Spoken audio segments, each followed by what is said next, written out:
Hello hello hello সকল বাংলা স্টুডেন্টকে toppers বাংলায় স্বাগত জানাই। আমরা যে টপিকটি করছিলাম, যে চ্যাপ্টারটি করছিলাম, সেটা ছিল নিউটনের গতিসূত্র। সেই নিউটনের গতিসূত্রে আমরা তার থিওরি কমপ্লিট করেছি। 3টে ভিডিও আমি দিয়েছি। সেই 3টে ভিডিওতে যে গভর্নিং যে ফর্মুলাগুলো ছিল, যেই ফর্মুলাগুলো হলে তোমরা হচ্ছে অ্যাটলিস্ট এমসিকিউ গুলো সলভ করতে পারবে, কোশ্চেন সলভ করতে পারবে, সেই গভর্নিং ফর্মুলা গুলো আমি কিন্তু দিয়ে দিয়েছি। যারা দেখেনি তারা গিয়ে ওই 3টে কিন্তু ফর্মুলা, 3টে ভিডিও যেটা আছে সেই 3টে নিউটনস লর ভিডিওগুলো দেখতে পারে, যাতে পুরো চ্যাপ্টারটার মধ্যে কোন কোন ফর্মুলা আছে, কিভাবে কোশ্চেন সলভ করতে হবে, সেইগুলো কিন্তু ডিসকাস করা আছে। ঠিক, এবার আমি প্রথম ভিডিও এক্সারসাইজে দিয়ে দিয়েছি, যেটা আপ টু কোশ্চেন নাম্বার 10 পর্যন্ত তোমাদের ভিডিও সলিউশন দেওয়া আছে। আজকে যেটা হবে, আজকে হচ্ছে 11 কোশ্চেন নাম্বার 11 থেকে আমরা সলভ করব। এবং প্রত্যেকে এটাই মনে রাখো যে কোশ্চেনের সাথে সাথে যে থিওরি গুলো লাগছে, সেই থিওরি গুলো কোশ্চেনের সাথে সাথে কিন্তু শিখে নিতে হবে, তাহলে আমরা একই টাইপের কোশ্চেন কিন্তু সহজে করতে পারবো। ঠিক আছে, তো সবাই শেখার জন্য করব, মুখস্থ করার জন্য নয়। তো আর নয় ফিজিক্সে ভয়, এবার আমরা ফিজিক্সকে করব জয়। তো কোশ্চেন নাম্বার 14 থেকে শুরু করা যায়। 11 নয়, কোশ্চেন নাম্বার 14 থেকে শুরু হবে। ওকে, সো 14 এর কোশ্চেনে দেখো একটি বাঁদর কিন্তু ঝুলছে। ঠিক, 40 কেজি ভর সম্পন্ন একটি বাঁদর একটি দড়ি বেয়ে উপর দিকে ওঠার চেষ্টা করছে। একটি বাঁদর কিন্তু ওঠার চেষ্টা করছে। দড়িটির সর্বাধিক ভর যেটা 600 নিউটন টান সহ্য করতে পারে। দড়ির একটা অসহ ভার আছে, ওর থেকে বেশি ভার হয়ে গেলে দড়ি ছিঁড়ে যাবে 600 নিউটনের থেকে। নিম্নলিখিত কোন ক্ষেত্রে দড়িটি ছিঁড়ে যাবে বলছে। নিম্নলিখিত কোন ক্ষেত্রে, 4টে ইকুয়েশন, 4টে হচ্ছে দিয়েছে, বিবৃতি দিয়েছে, 4টে অপশনে আমাদেরকে বলতে হবে যে কোনটা সঠিক হবে। ঠিক আছে, কোন ক্ষেত্রে দড়িটি ছিঁড়ে যাবে বলছে। ঠিক আছে, দেখা যাক। সো দড়ির কোশ্চেনে আমি একটা, তোমরা যদি থিওরি দেখে থাকো ভিডিওগুলো, আমি কি করেছিলাম, এরকম 3টে বাঁদর নিয়েছিলাম। একটা বাঁদর ত্বরণ নিয়ে উঠছে, আর একটা বাঁদর সমগতিতে উঠছে। মনে করো, খেয়াল করো, এভাবে ছিল, আমি এভাবে এঁকেছিলাম, দিয়ে বলেছিলাম যে এখানে 2 মিটার পার সেকেন্ড স্কোয়ার দেওয়া আছে নাকি 2 মিটার পার সেকেন্ড দেওয়া আছে। যদি 2 মিটার পার সেকেন্ড হয় তাহলে সমবেগে যাচ্ছে, কোনো ত্বরণ হচ্ছে না। এখানে 2 মিটার পার সেকেন্ড স্কোয়ারে যদি ওপর দিকে যায় তাহলে কিন্তু ত্বরণ হচ্ছে। ঠিক আছে, তো আমাদের এখানে ফার্স্ট অপশন যেটা আছে, বাঁদরটি যখন 6 মিটার পার সেকেন্ড স্কোয়ার ত্বরণ সহ উপর দিকে উঠতে থাকে। ঠিক, সো বাঁদর যদি 6 মিটার পার সেকেন্ড স্কোয়ার ত্বরণ নিয়ে উপর দিকে যেতে চায়, তাহলে সে কত বল উপর দিকে প্রয়োগ করবে। ঠিক আছে, তাহলে বাঁদরটি কত বল প্রয়োগ করবে। সো দেখে নাও, বাঁদর কি জন্য উপর দিকে যাবে, বাঁদর কিভাবে উপর দিকে যাবে, টানের দ্বারা। সো টানই একে উপর দিকে নিয়ে যেতে পারে। এর নিচে একে আটকাবে কে, এর নিজের ওজন আটকাবে। সো টি মাইনাস এমজি, আর ত্বরণ যেটা আছে সেই ত্বরণ হচ্ছে 6। তাহলে আমি বলতে পারি আমাকে যে ওপর দিকে টানটা দিতে হবে সেটা হয়ে যাবে T minus MG equals to M into A. So T equals to MG, ভর কত আছে, ভর আছে 40 KG. So T equals to MG মানে MG plus A. So M হচ্ছে 40, জি কে আমি যদি 10 ধরে নিই, লেটস সে 10 প্লাস এখানে হয়ে যাবে 6, তাহলে 16 4 64, 640 নিউটন। ঠিক, টান হচ্ছে 640 নিউটন লাগবে একে 6 মিটার পার সেকেন্ড স্কোয়ার ওপর নিয়ে যেতে। এখানে যেহেতু 10 দেওয়া নেই, আমি 9.8 নিয়েও একবার চেক করে নিই।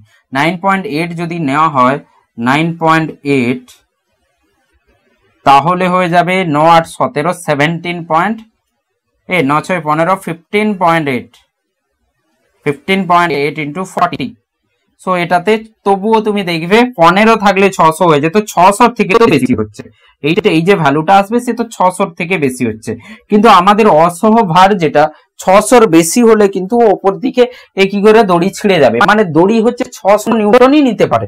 এবার আমি যদি 6 মিটার পার সেকেন্ড স্কোয়ার নিয়ে ওপর দিকে উঠতে চাই, তাহলে কি হবে, আমাদের 600 থেকে বেশি লেগে যাচ্ছে। তুমি এখানে দেখো, এই 0 আর এই পয়েন্ট উঠে যাবে, 4 8 32, মানে অ্যারাউন্ড আমি যদি 10 16 4 64, 640 কাছাকাছি অ্যান্সার আসবে। যে 640 অ্যারাউন্ড যদি লাগাতে পারি তাহলে তো আমি কি করব, উপর দিকে উঠতে পারবো, বাঁদর উপর দিকে উঠতে পারবে। কিন্তু বলেছে 600-র উপরে যদি এই তুমি বল প্রয়োগ করো আমার উপর, দড়ি বলছে, তাহলে কিন্তু আমি ছিঁড়ে পড়ে যাব। ঠিক আছে, তো তাহলে অপশন এই হয়ে যাবে এমন একটা অপশন যেখানে কি হয়ে যাবে, দড়ি ছিঁড়ে পড়বে। ঠিক আছে, বাকি অপশন গুলো চেক করে নি। সো এটা আমার অপশন এ কারেক্ট হবে। বাকি অপশন গুলো হবে না কেন সেটাও চেক করে নি। যদি আমাদের এ অপশনটা সব থেকে নিচে থাকতো তাহলে প্রত্যেকটা চেক করে যেতে হতো। যেহেতু আমি এ পেয়ে গেছি তবুও বাকিগুলো জেনে নি। বাঁদর যখন 4 মিটার পার সেকেন্ড স্কোয়ারে ত্বরণ নিয়ে নিচে নামতে শুরু করে। এবার কি বলছে, অপশন বি বলছে বাঁদর নিচের দিকে নামবে, 4 মিটার পার সেকেন্ড স্কোয়ার নিয়ে। তাহলে উপর দিকে টানটি নিচের দিকে 40 ইন্টু জি, 400 লিখে নিচ্ছি, 40 ইন্টু জি।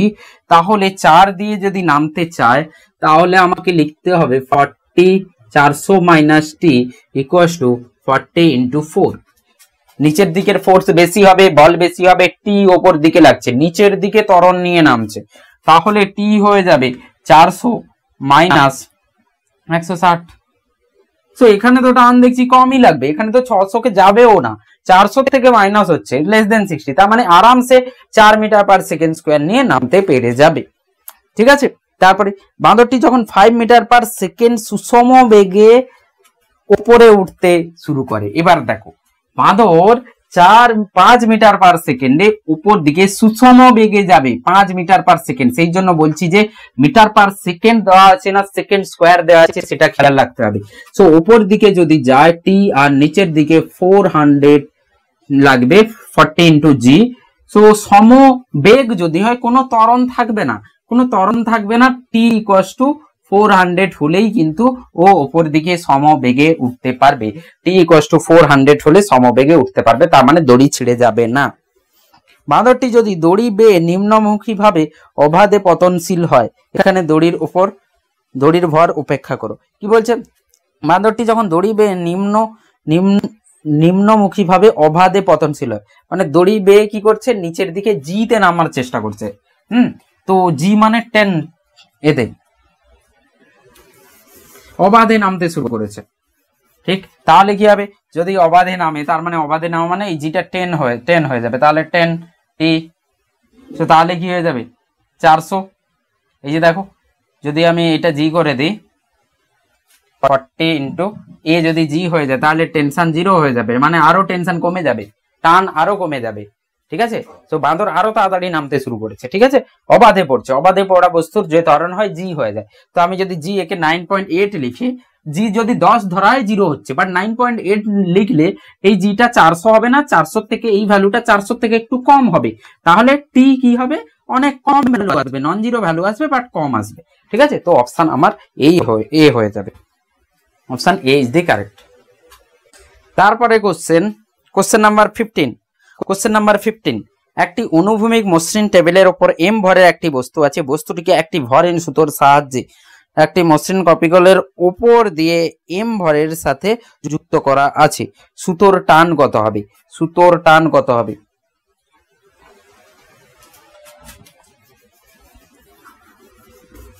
ঠিক, কোশ্চেন নাম্বার 15 কি বলছে দেখো, কোশ্চেন নাম্বার 15 বলছে একটি কপিকল আছে আর একটি এম ভরের বস্তু আছে,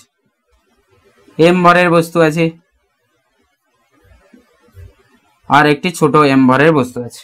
ঠিক আছে, একটি অনুভূমিক একটি অনুভূমিক মসৃণ টেবিলের উপর এম ভরের একটি বস্তু আছে, বস্তুটিকে একটি ভারহীন সুতোর সাহায্যে মসৃণ কপিকলের উপর দিয়ে এরকম নেই, একটি টেবিলের উপরে এম ভরের বস্তু রাখা আছে, সেখান থেকে কপিকলের উপর দিয়ে কি করে আর একটি ছোট এম ভরের বস্তু রাখা আছে। ঠিক, তাহলে টান কত হবে জিজ্ঞেস করছে, ছোট এম, তাহলে টান কত হবে? ঠিক আছে, তো আমার প্রথম কথা এর ত্বরণ থাকবে, এর কোনো ত্বরণ থাকবে এ, সেই ত্বরণ বের করতে হবে, দিয়ে আমাকে টান বের করে নিতে হবে। ঠিক আছে, সো এইভাবে করে বের করতে হবে। সো ত্বরণ আমাকে কিভাবে বের করতে হবে দেখো, সো ত্বরণ আসবে কি করে, সো আগে দেখে নাও টান কিভাবে হবে। যদি এ ত্বরণ থাকে তাহলে এরও এ ত্বরণ হবে, এ ত্বরণ বড় বস্তুর যদি হয় তাহলে এরও এ ত্বরণ হবে। সো এ ত্বরণ যদি থাকে তাহলে এই যে বস্তুটা আছে এই বস্তুটাকে কে নিয়ে যাচ্ছে, অনলি টান নিয়ে যাচ্ছে, টান, আর ত্বরণ হচ্ছে এ আর বস্তু হচ্ছে এম। সো টান হয়ে যাবে এম ইন্টু এ, কারণ এর উপর শুধু নেট প্রযুক্ত বল যেটা দড়ির দিকে লাগছে, ত্বরণ দড়ির দিকে হচ্ছে, দড়ির দিকে যে টান লাগছে সেটাই কিন্তু রেসপন্সিবল হবে ওই ত্বরণ দেওয়ার জন্য। কেউ হয়তো মনে মনে ভাবছে স্যার এমজি নিচ্ছে না কেন, সেই এমজি যেটা নিচ্ছে সেটা দড়ির লম্বতে হচ্ছে, সে ত্বরণে কোনো কন্ট্রিবিউশন করবে না, ঠিক আছে। So T equals to M A. So কোনোভাবে আমি যদি এ বের করে নিতে পারি টান পেয়ে যাব। সো এ কি করে বের করব? এ বের করার সহজ উপায় বলেছি যে দড়ির দিকের নেট প্রযুক্ত বল কত হচ্ছে। তো নিচের দিকে এমজি লাগছে, কিন্তু এখানে আর কোনো বল নেই যেটা দড়িকে, এই যে এমজি বল আছে তার বিরুদ্ধে কাজ করছে। কিন্তু কেউ যদি ভাবো স্যার এখানে তো এমজি আছে, বড় এমজি, কিন্তু আমি আগেই বলেছি দড়ি টানাটানি খেলায় দড়ির দিকে যে টানছে তার বলের উপরে কিন্তু ত্বরণ নির্ভর করবে। যে লম্ব ভাবে টানছে তাকে তুমি কি করবে? ভাগিয়ে দেবে, কারণ ও কোনোভাবে তোমাকে হেল্প করছে না। সো এমজি হচ্ছে ত্বরণের জন্য কোনো হেল্প করতে পারবে না। সো অনলি যে ছোট এমজি আছে সেটা দড়ির দিকে আছে, সেই কি করবে? পুরো সংস্থাকে টেনে নিয়ে যাবে। তাহলে আমার নেট প্রযুক্ত বল এমজি আর পুরো ভর হচ্ছে এম প্লাস এম। তাহলে ত্বরণ যেটা হবে সেটা আমার এটা হবে। সো এটাই যদি ত্বরণ হয়, টান হয়ে যাবে, টান হয়ে যাবে বড় এম ক্যাপিটাল এম ছোট M G by M plus M, এটাই আমার টান হবে, ঠিক। সো টান হয়ে যাবে অপশন ডি ফর দিল্লি, ঠিক আছে।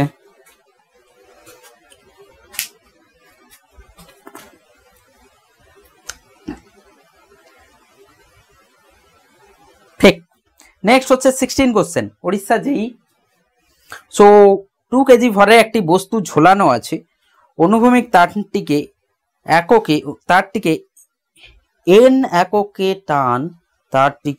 এন এককে টান টিওয়ার মান কত হবে? আচ্ছা, এন এককে নিউটনে যাইছে, নিউটনে কি হয়েছে? T1 এর মান জিজ্ঞেস করেছে, ঠিক, T1 এর মান জিজ্ঞেস করেছে, কোশ্চেন নাম্বার 16, ঠিক। তো কোশ্চেন নাম্বার 16 কি বলছে দেখো। সো এখান থেকে আছে এইভাবে করে লাগানো আছে, সো এটা 30 ডিগ্রি আছে, ঠিক আছে। টান T1 যাই, 30 ডিগ্রি আছে, টান T1 যাই, আর এখানে হচ্ছে 2 কেজি লাগানো হয়েছে, 2 কেজি, ঠিক। সো 2 কেজি মানে এইদিকে 2G লাগছে, স্যার 2G লাগছে আর বস্তু কোথাও যাচ্ছে না, তার মানে এই যে উপর দিকে যে টানটা আছে এটাকে কোনো টি ড্যাশ লিখছি, সেই টানটাও 2G হবে, কারণ নিচের দিকে 2G ওপর দিকে 2G কে ব্যালেন্স করেছে, তাই বস্তু কি হচ্ছে? ওপর নিচে যাচ্ছে না, কোনো ত্বরণ হচ্ছে না, তাহলে এটা আমার 2G হবে, ঠিক। এবার আমাকে চাইছে T1 কত হবে, এই যে T1 আছে এই T1টা কত হবে। এটা যদি 30 হয় তুমি ভেবে দেখো, দিস ইজ অলসো 30, ঠিক, এটাও 30 হবে, ওকে। সো এবার এইখানে যে টানটা আছে, এইখানে যে দড়িটা আছে তারও টান কিছু আলাদা হবে, T2, সো T2 T1, আর এটা কোনো টি ড্যাশ, T2 T1 টি ড্যাশ, আমি একটা ভ্যালু কিন্তু জানি। সো এবার দেখো আমি কোনোভাবে যদি এইটাকে এই দিকে উপাংশ নিই, উপাংশ T2 কি হয়ে যাবে? cos 30 হয়ে যাবে, T2 cos 30, ঠিক, আর এই দিকে হয়ে যাবে T2 sin 30, ওকে। সো এই জায়গাটা আছে, এই জায়গাটায় দেখো উপর দিকে T2 sin 30 আর নিচের দিকে হচ্ছে 2G লাগছে, এই দিকে T1 লাগছে, আর এই দিকে T2 cos 30 লাগছে, ওকে। তাহলে কি হবে দেখে নাও, এটা এর সমান হবে, এটা এর সমান হবে, তাহলে T2 cos 30 equals to T1 আর T2 sin 30 equals to 2G। So দুটোকে যদি ভাগ করে দিই T2 কেটে যাবে, আমার T2 কোনো দরকার নেই, T1 এর দরকার। সো দুটোকে ভাগ করে দিলে, এটাকে আগে ভাগ করি, মানে এটা 1 আর এটা 2, 1/2 করো, তাহলে tan থিটা পেয়ে যাবে, tan theta equals to 2G by T1। So T1 হয়ে যাবে tan 30, T1 হয়ে যাবে 2G বাই tan 30, tan 30 কি হয়ে যাবে? 1/√3, তার মানে √3, 1/√3 ওপরে গেলে কি হয়ে যাবে? 2G √3, মানে 2√3 ইন্টু G হয়ে যাবে, this is the T1। So 2√3 9.1 9.8, so 2 into 9.8 √3, so হয়ে যাবে 2 9 18 17 17.6 নিউটন, 17.6 √3, 17, আচ্ছা 2√3, অপশন সি মাল্টিপ্লাই করে এইটা, অপশন সি দাঁড়াচ্ছে, সি ফর চেন্নাই, ঠিক আছে। এর আরেকটা সহজ আছে, এর আরেকটা সহজ, তুমি চাইলে ল্যামি থিওরামও লাগাতে পারো, এই যে টি টু আছে, টি ওয়ান আছে আর টি ড্যাশ আছে। এখানে তুমি ল্যামি থিওরামও ইউজ করতে পারবে। কি করে দেখো, এটা যদি এরকম যদি করতে চাও করতে পারো। বাকি সেকেন্ড মেথড হচ্ছে, আমি এখানে কোনো কিছুই এভাবে ডিভাইড করব না। আমি কি করব, এখানে শুধু জানি এইদিকে 2g লাগছে, ঠিক তো তিনটে ফোর্স আছে, আমি ল্যামি থিওরাম সহজে লাগাতে পারবো। এটা যদি 30 হয় এটা 90 হবে, তার মানে এটা হচ্ছে 120 আর এটা হচ্ছে আমাদের 150 150 আর এদিকে তার মানে একটা হচ্ছে, আমি শেখাচ্ছি জাস্ট যে তুমি চাইলে এটাও করতে পারো। এটা 150 আর এইদিকে 120 আর এটা 2g লাগছে, এইদিকে t1 লাগছে আর এদিকে t2 লাগছে। সো আমরা কি জানি t2 বাই, আর এটা কত হবে 90। So t2 by 90 sin 90, sorry t2 by sin 90 second method বলা হচ্ছে। t2 বাই sin 90 উল্টোটার sin, 2g বাই এর উল্টোটা sin 150 আর হয়ে যাবে t1 বাই sin 120। এটা থেকেও তুমি সলভ করতে পারবে, ঠিক আছে, এটা থেকেও তুমি t1 সলভ করতে পারবে। sin 150 sin 120 এর ভ্যালু বসিয়ে দাও, দিলে তোমার অ্যান্সার বেরিয়ে যাবে, ঠিক আছে।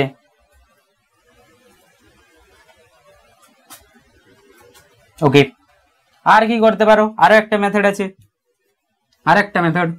স্যার কতগুলো মেথড, এত মেথড মনেই থাকবে না, মনে রাখতে হবে তোমাদেরকে। 3-4টে মেথড মনে রাখো, তার মধ্যে যেটা তোমার মোস্ট অ্যাপ্রোপ্রিয়েট মনে হবে, তোমার মনে থাকবে, তুমি সেগুলো মনে রাখো, ঠিক আছে। তো মেথড মনে রাখতে রাখতে তুমি বাকিগুলো সব ভুলে যাবে, এতগুলো মেথড মনে রাখতে হচ্ছে, ঠিক। তো দেখো, হয়তো এটা হয়তো তাদের থেকে আরো সহজ, দেখে নাও। তো এইখানে টি2 লাগছে, এইখানে এভাবে টি2 লাগছে আর এই দিকে t1 লাগছে আর এই দিকে 2g লাগছে, দেখতে পাচ্ছি 2g লাগছে, ঠিক। আর এটা হচ্ছে 30। তো ভেবে দেখো, তিনটে বল প্রয়োগ হচ্ছে, সেই তিনটে বল হচ্ছে একে অপরকে ক্যান্সেল করছে, মানে নেট প্রযুক্ত বল এই বস্তুর উপর শূন্য হচ্ছে। তাহলে যে কোনো দুটো ফোর্স, যে কোনো দুটো বলের লব্ধি অপর বলের বিপরীত হবে আর মান সমান হবে। তিনটে যদি বল, আমাকে যদি 3 জন টানে আর আমি যদি একই জায়গায় স্থির থাকি, তার মানে এটাই হয়েছে, যে কোনো দুজনের বলের লব্ধি অপর যে বন্ধু টানছে তার বলের সমান হবে আর তার বলের উল্টো দিকে হবে।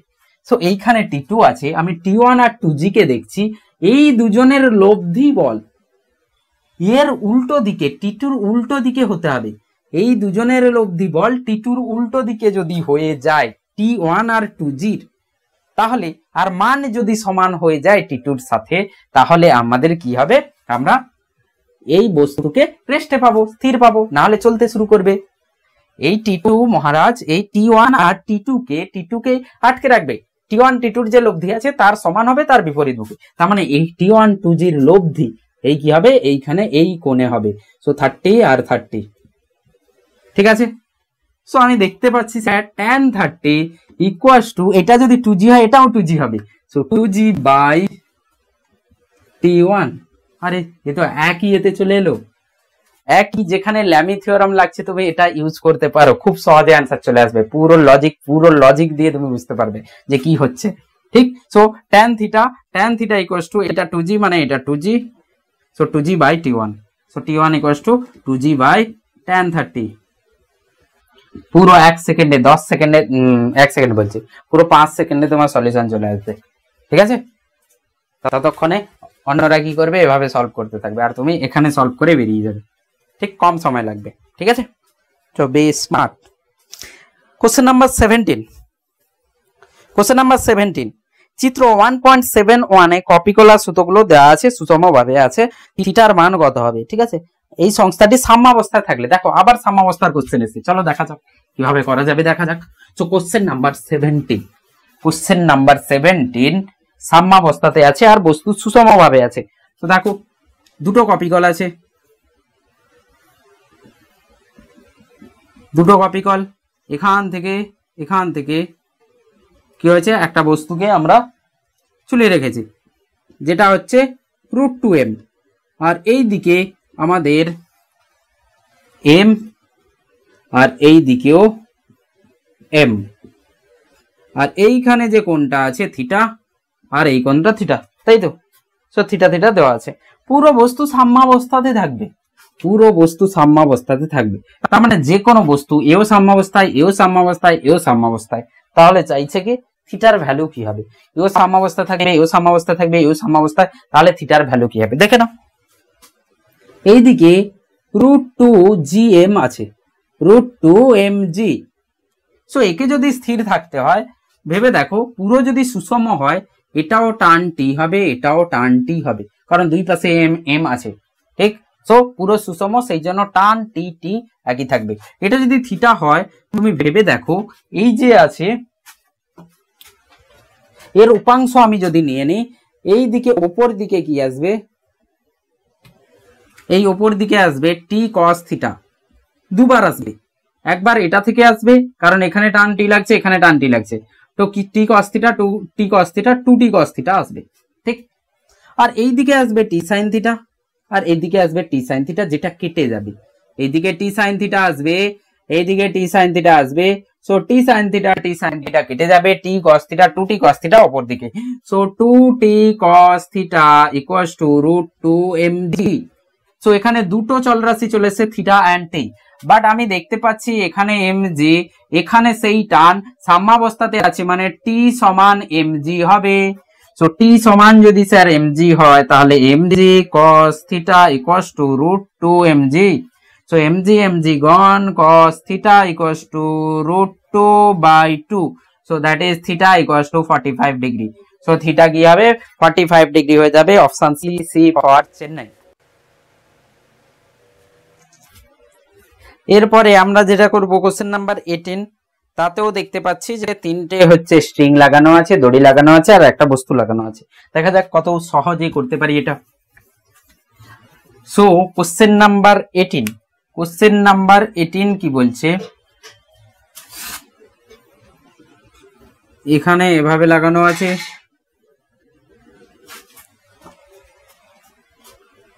এখানে একটা বস্তু আছে, এটা 60 আর এটা 30, ঠিক। 60 আর 30 আছে, T1 T2 T3 আছে, T2 T1 T3, আর এই যে বস্তুটা আছে 10 কেজি আছে, 10 কেজির বস্তু আছে। আমাকে কি চাইছে, T2 এর মান কত হবে, T2 এর মান কত হবে। তো দেখো T1 এর মান আমরা সহজে পেয়ে যাব, T1 এর যে মান আছে সেই মান আমরা পেয়ে যাব, কারণ এই দিকে 10g লাগছে, জি যদি জির ভ্যালু কিছু দেওয়া নেই, তো 10g লিখছে, ঠিক। সো T1 যেটা হবে সেটা 10g হয়ে যাবে, কারণ এই বস্তু ওপর নিচে যাচ্ছে না, ওপর দিকে T1 লাগছে আর নিচের দিকে 10g লাগছে, তাহলে ওপর দিকে T1 আর 10g সমান হবে, তাহলে বস্তুর কোনো ত্বরণ হবে না। সো এইখানে কি হচ্ছে 10g লাগছে, সো এখানে যদি 10g লাগে, এইখানে T2 আর এখানে T3। সো আমি আবার ছবিটাকে আঁকছি, এটা যদি 30 হয় এটাও 30 হবে, আর এটা যদি 60 হয় এটাও 60 হবে, ঠিক। সো এই দিকে 30 আর এই দিকে আচ্ছা ভালো করে, সো এই দিকে 30, এর দিকে T2 60, আর নিচের দিকে হচ্ছে 10g লাগছে, ঠিক। এবার আমাকে চাইছে T2 এর ভ্যালু কত হবে। সো ল্যামি থিওরাম লাগানো যেতে পারে,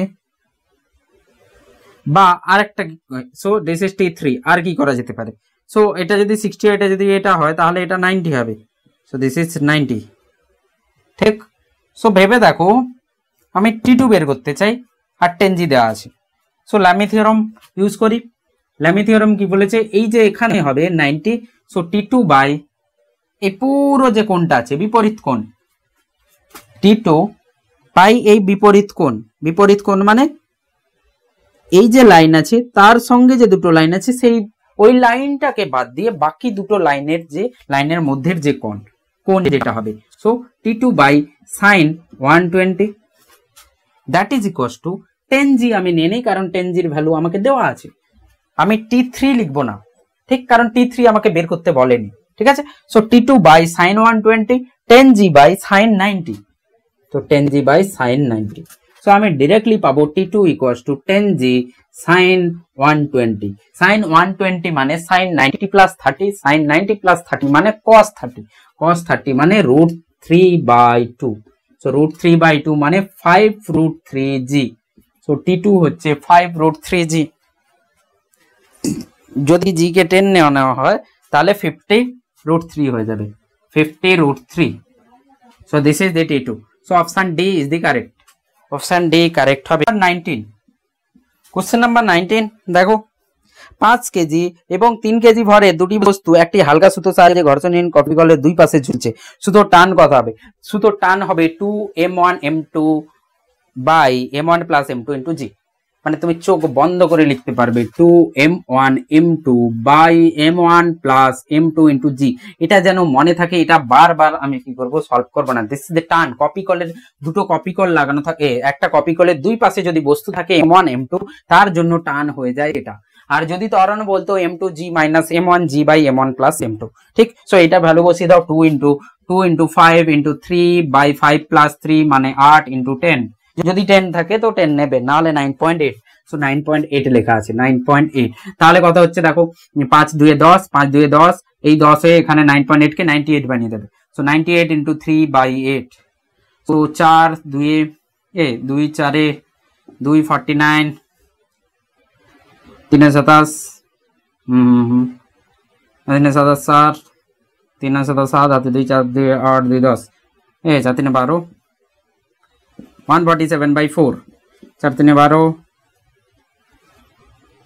36 পয়েন্ট সামথিং হবে, 36 point something. Option B, option B, ঠিক আছে। এবার দেখো একটা কথা বলি, তুমি 9.8 নিয়ে যতক্ষণে সলভ করবে, আমার মনে হচ্ছে it is better to take 10 নিয়ে সলভ করে নিলে তুমি দেখো কতটা ডিফারেন্স এমন আসবে। আমি 2 ইন্টু 5 ইন্টু 3 বাই 8 ইন্টু 10 নিচ্ছি, তাহলে 5 5 10 10 100, 300 বাই 8, 300 বাই 8, তাহলে 8 3 24, 6 বাজছে 6 0, 8 7 56, 37 পয়েন্ট সামথিং আসবে, ঠিক আছে। 37 পয়েন্ট সামথিং। যেহেতু আমি 10 নিয়েছি, তাহলে জাস্ট ভ্যালুটা 37 এর থেকে একটু কম হবে, ঠিক। তো 37 এর থেকে কম আর অ্যান্সার কোনটা আছে? 36.75। সো 9.8 যেখানে আছে, তুমি আগে অ্যান্সার গুলো চেক করো যে বেশি, মানে অ্যান্সার গুলো যদি কাছাকাছি থাকে তাহলে তোমাকে পুরো 9.8 বসিয়ে সলভ করতে হবে। যেহেতু তোমাদের এমসিকিউ, টেক জি ধরে নাও, যে অ্যান্সারটা আসবে তুমি 9.8 এর জায়গায় 10 ধরেছো, মানে বেশি ধরেছো, তার মানে অ্যান্সারটা একটু কম হবে। সো 37 এর থেকে বেশি হতে পারে না, কম হবে। সো 37 এর কম কোন অ্যান্সার আছে? 18 আছে, 36.75। সো তুমি বুঝতে পেরেছো 18 তো হবে না, 36.75 is the answer. So option B for Bombay is the answer. তারপরে হচ্ছে কোশ্চেন নাম্বার 20। কোশ্চেন নাম্বার 20 কি বলছে? একটি বন্দুক থেকে বুলেট ছোড়া হচ্ছে, বুলেটের উপর ক্রিয়াশীল বলটি হলো 60 minus 2 into 10 to the power 5t। একটা অপেক্ষক দিয়ে দিয়েছে, টাইমের সাথে একটা অপেক্ষক দিয়ে দিয়েছে। এই কোশ্চেন দেখে ভয় পড়বে না, একটা অপেক্ষক দিয়েছে। f is something 5 into f is 600 minus 2 into 10 to the power 5 into t, 600 minus 2 into 10 to the power 5t, যেখানে f আমার এটা। So this is question number 20। So বলছে টি সেকেন্ড এককে প্রকাশিত, ঠিক আছে, বুঝতে পেরেছি। বন্দুক থেকে নির্গত হওয়ার পর মুহূর্তে বুলেটের উপর ক্রিয়াশীল বল শূন্য। কি বলেছে? বন্দুক থেকে নির্গত হওয়ার পরের মুহূর্তে বুলেটের উপরে যে ক্রিয়াশীল বল আছে সেটা শূন্য হয়ে গেছে। বুলেটের উপর প্রযুক্ত গড় বলের ঘাত। কি বলেছে? বুলেটের উপর প্রযুক্ত গড় বলের ঘাত কি হবে? আমাকে ঘাত চেয়েছে, ঘাত হয়ে যায় এফ ডিটির ইন্টিগ্রেশন, ঠিক। যদি বল সময়ের অপেক্ষক হয় তাহলে ঘাত যেটা হয় এফ ডিটি। মানে আমি বুঝতে পেরেছি 600 minus 2 into 10 to the power 5t আমার ঘাত হবে, 5t ইন্টু ডিটি, এটাই আমার কি হয়ে যাবে? ঘাত হবে, ঠিক। ঘাত বল নয়, ঘাত জিজ্ঞেস করেছে, বল গুণিতক সময়। আমরা যদি বল যদি অপেক্ষক না হয় সময়ের, তাহলে এফটি লিখে ফেলি ডাইরেক্ট। বাট যদি বল প্রযুক্ত বল সময়ের অপেক্ষক হয় তাহলে এটা লেখা হয়। খেয়াল রাখবে, এর থেকে ছোট কোশ্চেনও দিতে পারে। f = 2t দিয়ে ঘাত বল জিজ্ঞেস করছে, ঘাত জিজ্ঞেস করছে, ঘাত বল না, বলের ঘাত। তো এটা। এবার কথা হচ্ছে আমাকে বলছে সময় কি হবে। তো তার জন্য একটা ক্লু দিয়ে দিয়েছে যে যখনই বুলেট বেরিয়ে গেছে, বুলেট বেরিয়ে যাওয়ার পর যে এটা লেগেছে, বলটা লেগেছে, সেই বলটা কি হয়েছে? শূন্য হয়ে গেছে বুলেটের উপরে।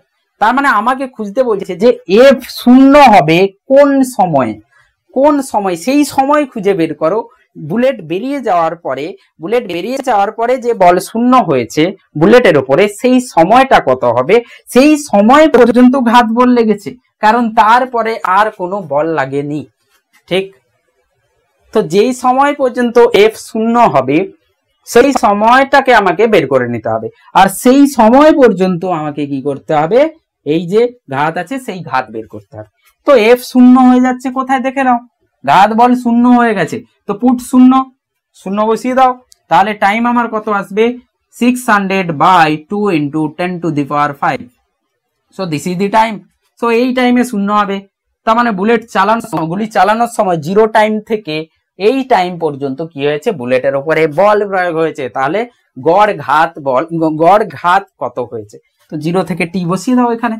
সো টি আমার এখানে কত হবে দেখো, 0 0 মানে দুটো জিরো কমে যাবে, সো 3 × 10⁻³ হবে, 3 × 10⁻, মানে টি হবে 0.003। তার মানে আমাকে এখান থেকে 0 থেকে 000 টি পর্যন্ত কি করতে হবে, আমাকে ইন্টিগ্রেশন করতে হবে। তো 600 ইন্টিগ্রেশন কি হয়, 600 × টি, ঠিক একটা পাওয়ার বেড়ে যাবে, -2 × 10⁵ t² 2 হয়ে যাবে, আর লিমিট হচ্ছে 0 থেকে টি পর্যন্ত, তার মানে 0 to 0.003। তো 600 × 0.003 2 × 10⁵ t² আছে, তার মানে এক কাজ করি 3 × 10⁻³ নিয়ে কাজ করি, তাহলে সহজ হবে। দেখো 3 × 10⁻, মানে 9 × 10⁻⁶ হবে বাই 2 নিচে, সো 2 2 গন, এখানে হয়ে যাবে 0 গন 0 গন, দুটো পাওয়ার এখানে আসবে, এটা উঠে এখানে চলে আসবে, তো 6 3 18 1.8 মাইনাস 2 2 কেটে গেছে, 9 × 10⁻⁻1, সো 0.9 আসছে, 0.9 দেখা যাক, 0.9 option D, daily option D, বুঝতে পেরেছে? দেখে নাও,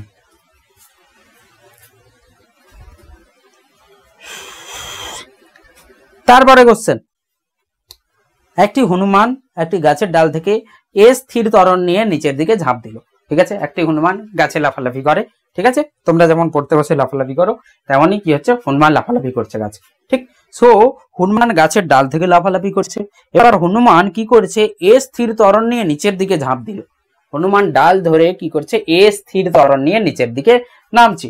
ঠিক আছে, তাহলে হনুমান নিজের ভারের 75% হলে, আচ্ছা অসহভার, গাছের যে অসহভার সেটা দেওয়া আছে।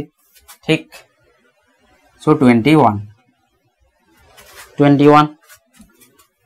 সো বেচারা হনুমান কি করছে, গাছের ডাল আছে, হনুমানের যে ওজন আছে সেটা আমি কোনো ডব্লিউ নিয়ে নিচ্ছি, সেই ডব্লিউ, এই যে ডাল আছে ডালে টান লাগবে, টান, সেই টানটা অসহভার যেটা, সেটা হনুমানের 75%, মানে 0.75 অফ হনুমানের ওজন, হনুমানের ওজনের 0.75% কি হচ্ছে, অসহভার হচ্ছে।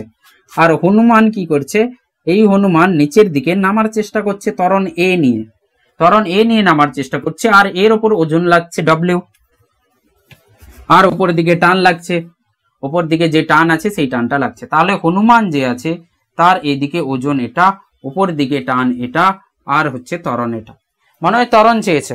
ঠিক, ন্যূনতম ত্বরণ হলে ভাঙবে না। ঠিক আছে, তাহলে কি হবে, হনুমানকে এটা জানতে হবে যে আমাকে বেশি লাফালাফি করলে হবে না, বেশি লাফালাফি করলে বিপদ চলে আসে। ঠিক আছে, সেজন্য বেশি লাফালাফি করার দরকার নেই। সো বেশি লাফানো যাবে না, আমাকে সেইভাবে লাফাতে হবে, সেই ত্বরণ নিয়ে নামতে হবে যেখানে 7.5 এর থেকে যেন টান বেশি না হয়, 0.75 এর থেকে টান যেন না বেশি হয়ে যায়। ঠিক, তো তাহলে এই টানটা ম্যাক্সিমাম 0.75 পর্যন্ত হতে পারে। ঠিক, তো নিচের দিকে নামছে এটা, সো W - 0.75 = mg, এটা ওজন ছিল, আর W আমাদের কি হবে, হনুমানের ভর আর g, সো 1 - 0.75 × W = ma হবে, ma। ঠিক, সো এই W টাই কি হচ্ছে, mg, 0.75, সো mm গন, তো হয়ে যাবে 0.25 g = a, মানে g/4, g/4 is the ত্বরণ। So g/4 অপশন ডি ঠিক।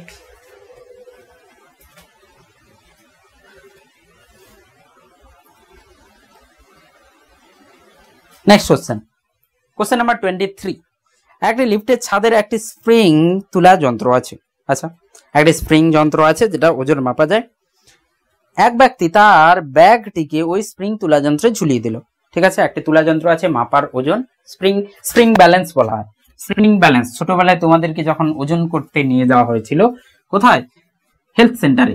গ্রামের যে হেলথ সেন্টার গুলো থাকে সেখানে কি করা হয়, এভাবে ব্যাগে করে ঝুলিয়ে দেওয়া হয়। ঠিক আছে, ব্যাগে করে ঝুলিয়ে দিলে কি হবে, স্প্রিং যে যন্ত্র আছে তুলা যন্ত্র, সে ওজন মাপে। ঠিক আছে, সো 22 কোশ্চেন। ঠিক, একটা লিফট আছে, সেই লিফটে স্প্রিং ব্যালেন্স রাখা আছে যে ওজন মাপে। সেখানে একজন লেজি মানুষ ব্যাগ ধরতে জানেন না, সে কি করেছে, ব্যাগ ঝুলিয়ে দিয়েছে। রাইট, চলো বলছে ঝুলিয়ে দিলেন। লিফটটি স্থির অবস্থায় থাকলে স্প্রিং তুলার পাঠ হয় 49। বলছে এ যখন রেস্টে থাকবে, ত্বরণ যখন শূন্য হবে, তখন স্প্রিং তুলা যন্ত্র যে ওজন দিচ্ছে সেই ওজনটা কি হবে, তখনকার টান হবে। ঠিক, সো টান এখানে ওজন মানে কি, স্প্রিং যন্ত্র এটা থোড়ি বুঝবে যে আমি ওজন মাপছি কারণ আমার উপরে কত টান লেগেছে সেটাই আমি দেখছি। স্প্রিং যন্ত্র এটাই ভাববে যে টান কত লেগেছে সেটাই আমি দেখাবো। সো টান ততই হবে যত ওজন হবে। সো টান ইকুয়ালস টু কত দেখাচ্ছে, ব্যাগের ওজন ডব্লিউ নিচ্ছি আমি, ব্যাগের ওজন ডব্লিউ, আর সেটা দেখাচ্ছে কত, 49 নিউটন দেখাচ্ছে, 49 নিউটন। ঠিক, তার মানে ব্যাগের যদি ভর এম হয়, so mg equals to 49 Newton. এবার কি করেছে, স্প্রিং ওপর দিকে যাচ্ছে, লিফট ওপর দিকে যাচ্ছে মনে হচ্ছে। যদি লিফটটি 5 মিটার পার সেকেন্ড স্কোয়ার ত্বরণ সহ নিচের দিকে নামে, স্প্রিং তুলা যন্ত্রের পাঠ কত হবে। তো তোমাকে বলেছিলাম ডাইরেক্ট যে টান যে কোনো বস্তুর টান, এই যে দড়ি আছে অ্যাকচুয়ালি টানই মাপা হচ্ছে। নিচের দিকে গেলে টান কি হয়ে যায়, m × g - a হয়ে যায়, m × g - a হয়ে যায়। আর যদি রেস্ট থাকে t = mg হয়ে যায়। আর যদি ওপর দিকে যায় t = mg + a হয়ে যায়। বাস, তিনটে। রেস্ট থাকলে mg যেটা দেওয়া আছে আমাকে, তার মানে এখান থেকে আমি m বের করে নিতে পারবো। ঠিক, সো m হয়ে যাবে 49/g। সো 49/g এখানে বসিয়ে দিই। So t = 49/g, g - a। ঠিক, ত্বরণ কত নিয়ে, 5 নিয়ে যাচ্ছে বলছে, 5 ত্বরণ নিয়ে। এবার দেখতে হবে 10 না 9.8 নিতে হবে। ওকে, চলো কম্পিটিটিভ এক্সাম 10 নিয়ে নাও। সো 10 নিলে 4.9, আর এখানে 5, 4.9, এটা 10 দিয়ে ভাগ হয়ে যাবে, আর এখানে 5 হবে। তাহলে কত হচ্ছে, 9 × 5 = 45, 5 হাতে 4, 5 × 20, 24.5, 24.5 অপশন এ। 10 নিয়ে নিয়েছে 24.5, 9.8 নিলে কি হতো, 24 হতো। ঠিক আছে, 9.8 আমি যদি নিই, কাছাকাছি অ্যান্সার দেখো, কাছাকাছি অ্যান্সার। আমি যদি 9.8 নিই, 24 আছে, সো 49/9.8। ঠিক, আর এখানে 9.8 - 5, তাহলে হয়ে যাবে 49/9.8 ইন্টু এখানে 4.8 আসবে। ঠিক আছে, সো 0 0 উঠে যাবে, 49 এখানে 2 আসবে, সো 48/2, 24 আসবে যদি আমি 9.8 নিই। So option 9.8। আর আমি বলেছিলাম 10 ধরে সলভ করে নাও, যে ভ্যালুটা আসবে তার থেকে একটু কম ভ্যালু হবে। এবার তুমি যদি খুবই বোকা হও তাহলে 15তে চলে যাবে, স্যার 15 আছে, আরে একটু কম হবে, বেশি কম হবে না। ঠিক আছে, চল কোশ্চেন নাম্বার 24, মেবি একই টাইপের কোশ্চেন। আমি পেন লাগাবো না, সলভ করবো। একটি লিফট আছে, 1 মিটার স্কোয়ার স্থির, 1 মিটার পার সেকেন্ড স্কোয়ার স্থির ত্বরণ নিয়ে উপরের দিকে উঠছে। ঠিক, লিফটের ভিতরে একটি 6 কেজি ভারের বস্তু একটি তারের সাহায্যে লিফটের ছাদ থেকে ঝোলানো আছে। এক্ষেত্রে টান কত হবে? সো টান ইকুয়ালস টু mg + a। উপর দিকে গেলে জিটা g + a হয়ে যায়, তাহলে কি হবে, 1 মিটার পার সেকেন্ড স্কোয়ার নিয়ে যাচ্ছে, তার মানে 10 + 1 11। ঠিক, সো এমনি স্থির থাকলে t = mg হয়ে যেত, উপর দিকে যাচ্ছে মানে t = mg + a। So g 10 আর 1 মিটার পার সেকেন্ড স্কোয়ার নিয়ে উঠছে, আর ভর যেটা আছে 6 কেজি আছে, তার মানে 11 × 6 = 66। ঠিক, so option B for Bombay. 25, jet ইঞ্জিনের কার্যনির্বাহী ভিত্তি হলো জেট ইঞ্জিনের কার্যনীতি, জেট ইঞ্জিন যে কার্য করে সেটা কেমন হয়, যে কোনো জেট প্লেন জেট ইঞ্জিন যেটা চলে সেটা কেমন হয়, গ্যাস নির্গত হয়, গ্যাস সে আগুন লাগানো হয়, ফায়ার করা হয়, সেই গ্যাস কি করে পেছন থেকে বেরোতে থাকে, গ্যাস বেরোলে কি হবে,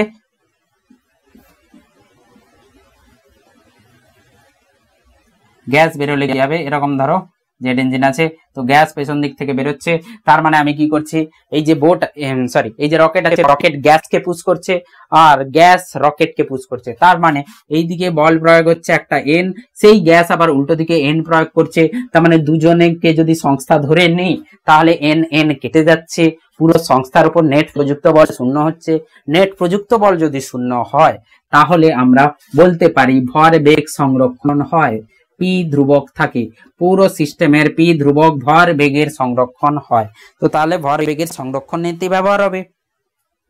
ওকে, তাহলে অপশন হবে রৈখিক ভরবেগের নিত্যতা সূত্র, ঠিক আছে, রৈখিক ভরবেগ সংরক্ষণ থাকে, যেটা হচ্ছে অপশন সি তে যাবে।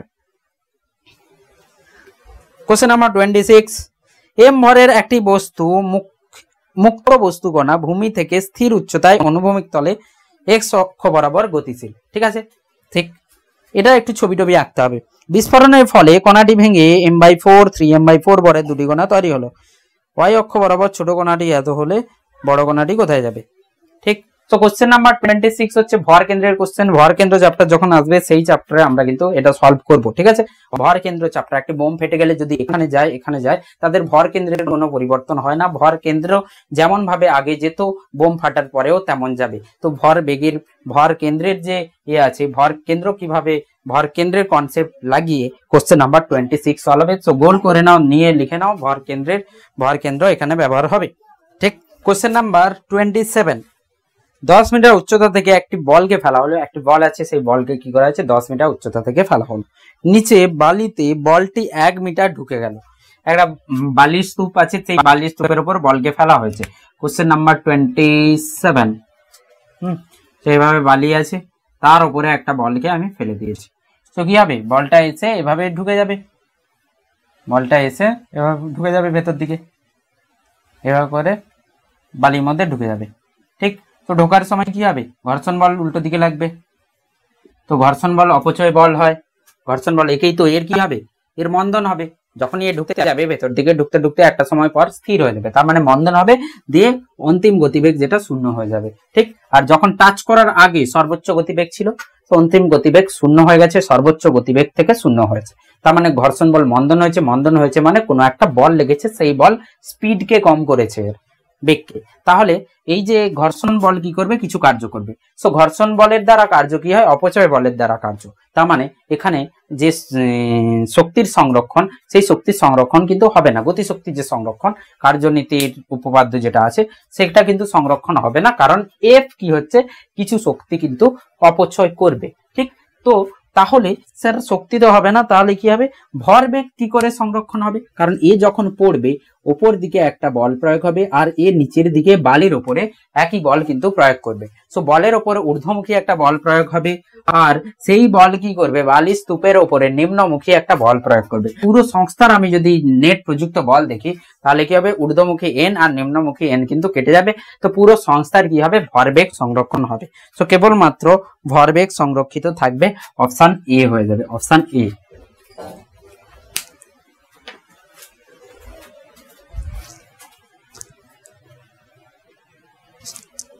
কোশ্চেন নাম্বার 28, কোশ্চেন নাম্বার 28 কি বলছে, 5 কেজি ভরের একটি বস্তু স্থির অবস্থায় আছে, হঠাৎ এটি বিস্ফোরণ হয়েছে, দিয়ে 3টি টুকরোয় পরিবর্তন হয়েছে, টুকরোগুলি ভরের অনুপাত 1:1:3, যে দুটি ভর সমান সে দুটি লম্ব ভাবে চলে গেছে, ঠিক। কোশ্চেন নাম্বার 28, কোশ্চেন নাম্বার 28, তো 28 এর কোশ্চেনে কি বলছে, যে একটা বিস্ফোরণ হয়েছে, একটা বোম আছে, সেইটা বিস্ফোরণ হয়েছে 5 কেজি, ঠিক। তো তাদের ভরের যে অনুপাত হয়েছে সেটা কি হয়েছে, 1:1:3 হয়েছে, ঠিক আছে, 2 2 3 1:1:1, মানে একটা এম ধরলাম আর একটা এম ধরলাম আর একটা 3m ধরলাম, সো অনুপাত কি হয়ে যাবে, 1:1:3 হয়ে যাবে। সো দুটো যেটা ছোট ছোট আছে, তো এটাকে আমি 3m ধরলাম, এই দুটোকে m ধরলাম, সেই দুটো কি হয়েছে, লম্বভাবে চলে গেছে। সেই দুটো যদি লম্বভাবে চলে যায় তাহলে অপরটার বেগ কি হবে 3m এর। তো ধরে নাও এটা এই দিকে চলে গেছে আর এটা এই দিকে চলে গেছে, তো তাদের বেগ কি দেওয়া আছে দেখে নিই। এটা তো লম্বভাবে, একটা এইভাবে একটা এইভাবে। তো লম্বভাবে বলেছে, আমি সহজ যেটা হয় সেটা আমি নিয়ে নিচ্ছি। সো এই দিকে একটা গেছে এক্স এর দিকে আর একটা ওয়াই এর দিকে গেছে, ঠিক। সো প্রত্যেকে 21 মিটার পার সেকেন্ড বেগে ছুটে গেল। সো এই যে ভি আছে সেই ভিটা হচ্ছে 21 মিটার পার সেকেন্ড, ঠিক। চলো, সো এই যে বোম বিস্ফোরণ হয়েছে তার আগে বোম কি ছিল, স্থির ছিল, ঠিক। স্থির যদি থাকে তো প্রাথমিক ভরবেগ পুরো সংস্থার 0 ছিল। প্রথমে পুরো সংস্থার প্রাথমিক ভরবেগ 0। যদি এ বোম বিস্ফোরণ হয়, সেই বিস্ফোরণ যেটা হয়েছে অভ্যন্তরীণ বলের দ্বারা হয়েছে, ভেতরে কেমিক্যাল রিঅ্যাকশন হয়েছে, সেখান থেকে বোম বিস্ফোরণ হয়েছে, বাইরে থেকে বহিস্থ বল প্রয়োগ করা হয়নি। সো অভ্যন্তরীণ বল যখন লেগেছে তাহলে নেট প্রযুক্ত বল কি হবে, আমার এর উপর বহিস্থ বল কোনো লাগেনি, তাহলে কি হবে, ভর বেগের সংরক্ষণ থাকবে। তার মানে পরে গিয়ে ফাইনাল যে ভর বেগ হবে সেটাও শূন্য হবে, ঠিক। এবার এম আর এম কি হয়েছে, এরকম ভাবে চলে গেছে। তো 3m কে এই দুটোর মানে এমন ভাবে যেতে হবে ভরবেগ যেন শূন্য হয়। এর ভি এমভি, এটা এর এমভি। তার মানে আমি ধরে নিলাম এর ভরবেগ এই দিকে এমভি, যেটাকে আমি এমভি, যেটাকে আমি কোনো পি নিচ্ছি, শুধু পি, 1 2 কিছু লিখছি না, পি। আর এর ভরবেগ, এটার ভরবেগ এটারও পি, এমভি, যেটা হচ্ছে পি, ঠিক। সো ভরবেগ তো ভেক্টর হয়, তাহলে একটা ভেক্টর এইদিকে একটা ভেক্টর এইদিকে, পি ভেক্টর আর পি ভেক্টর। এই যে 3m আছে, এই 3m কে এমন ভাবে যেতে হবে এদের ভরবেগের যে লব্ধি হবে সেইটাকে ওভারকাম করে উল্টো দিকে যেতে হবে, তবেই তো শূন্য হবে। এই পি আর এই পি, এই পি আর এই পি যেদিকে লব্ধি হবে তার উল্টো দিকে যদি যায় তাহলে ওই পি কে ক্যান্সেল করে 0 করতে পারবে। তো তাহলে এটা যদি পি হয় তার মানে 45 এ গেছে আর পির মানটা p√2 হয়েছে নিশ্চয়ই, ঠিক। 45 এ গেছে, p√2 হয়েছে। তার মানে 3m কেও উল্টো দিকে p√2 ভ্যালু আনতে হবে, ঠিক। এই যে 3m আছে তারও ভরবেগ p√2 হতে হবে। তাহলে দেখে নাও এর ভরবেগ কত হবে, ধরে নাও কিছু একটা ইউ নিয়ে গেছে, সেই ভ্যালুটাই আমার চাই, তাহলে 3mu = p√2 হয়ে যাবে। তাহলেই তো ক্যান্সেল করতে পারবো আমি। আর দিক যদি চাই তাহলে কি হবে, এটা 45 হয়েছে, এটাও 45 হবে। আমাকে দিক চাইনি, আমাকে বেগটা চেয়েছে শুধু। তাহলে এই পি কে আমি বসিয়ে নিলাম mv√2, তো 3mu, তাহলে কি হবে, m কেটে গেল, ইউ হয়ে যাবে v√3√2/3। সো ভি কত, 21, সো 21/3 ইন্টু √2, তো 7√2 হবে। 7√2 ইজ দি অ্যান্সার। যে গতিবেগ বেগ নিয়ে যাবে 7√2 হবে। তো দেখো এটা কোন অ্যান্সার ম্যাচ করছে, 7√2। সো অপশন 7√2 ভ্যালু 1.414 সামথিং এরকম, আমি 4 ধরছি, 1.4। তো 14 সাথে 98, 9.8 অ্যারাউন্ড, মানে 414 9.8 এর থেকে বেশি হবে। সো 9.8 এর কাছাকাছি অপশন ডি আছে, option D, D for Delhi, ঠিক আছে। এটা করতে পারো। না হলে কেউ কি করতে পারো, যে এক্স এর দিকের বেগ কি হচ্ছে, এক্স এর দিকের বের করে নেব আর ওয়াই এর দিকের বের করে নেবো। এর সেকেন্ড মেথড, এর সেকেন্ড মেথড যেটা হতে পারে সেটাও আমি বলে দিচ্ছি। দেখো 3m কে এই দিকেও যেতে হবে একে ক্যান্সেল করার জন্য। সো এর এমভি হচ্ছে, তাহলে 3m কেও এমভি হতে হবে। তার মানে ইউ ধরে নিচ্ছি আমি এইদিকে, এইদিকে ইউ এক্স ধরে নিচ্ছি। তার মানে এই দিকের ভরবেগ হচ্ছে 3m(ux). সো 3m(ux) কে mv হতে হবে। সো ux হয়ে যাবে, mm কেটে যাবে v/3, তার মানে হয়ে যাবে 7, 21/3, 7। তো এইদিকে 7 হবে এর বেগ, এই দিকেও একে ক্যান্সেল করতে হবে, তাহলে একই তো ভ্যালু হচ্ছে, এইদিকেও 7 হবে। তার মানে 3m যেটা আছে তাকে এইদিকে 7 যেতে হবে আর এইদিকে 7 যেতে হবে, তার মানে নেট যেতে হবে 7√2। তো 7√2 ইজ 9.9। বোঝা গেল? এটাও তুমি করতে পারো। চলো, একটি মেশিন গান থেকে প্রতি সেকেন্ডে n সংখ্যক বুলেট নির্গত হচ্ছে। মেশিন গান থেকে n সংখ্যক বুলেট কি করছে, ধার ধার ধার ধার করে বেরোচ্ছে, ঠিক। প্রত্যেকটি বুলেটের ভর হচ্ছে m আর বেগ হচ্ছে v। মেশিন গানের উপর প্রযুক্ত বল কত হবে? মেশিন গানের উপর প্রযুক্ত বল।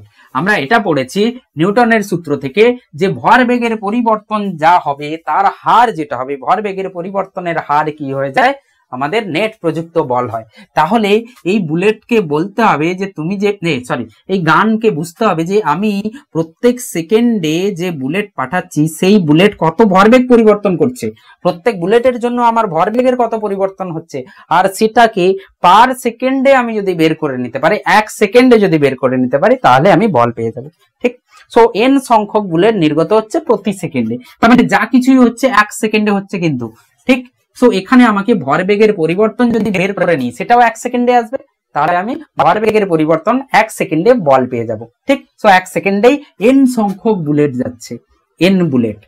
তো যখনই একটা বুলেট যাচ্ছে এর গতিবেগ কিছু দেওয়া আছে, হ্যাঁ এদিকে m আর গতিবেগ হচ্ছে v, mv। সো mv আর তো এই বুলেট প্রথমে, এই বুলেটের বেগ প্রথমে 0 ছিল, ঠিক, তারপরে কি হয়েছে, বুলেট ভিতে চলে এসেছে, v = v। তো বুলেটের ভরবেগের পরিবর্তন কত হয়েছে, এটা p1 হয়ে যাবে বুলেটের 0 আর p2 হয়ে যাবে বুলেটের mv। সো বুলেটের ভরবেগ যেটা পরিবর্তন হয়েছে p2 - p1, so mv - 0। So বুলেটের ভরবেগ পরিবর্তন হয়েছে mv, so delta p = mv। এটা একটা যখন যায় একটা বুলেটের, তাহলে n সংখ্যক বুলেটের জন্য টোটাল p কত হবে, টোটাল যেটা হবে সেটা হবে n ইন্টু একটা ডেল্টা p, তাহলে n ইন্টু mv। সো এটাই হচ্ছে টোটাল, আর এটাই 1 সেকেন্ডে হচ্ছে, তাহলে mv n হয়ে যাবে আমাদের বল, কারণ 1 সেকেন্ডে এটাই চেঞ্জ হচ্ছে। তো option A mnv, option a simple.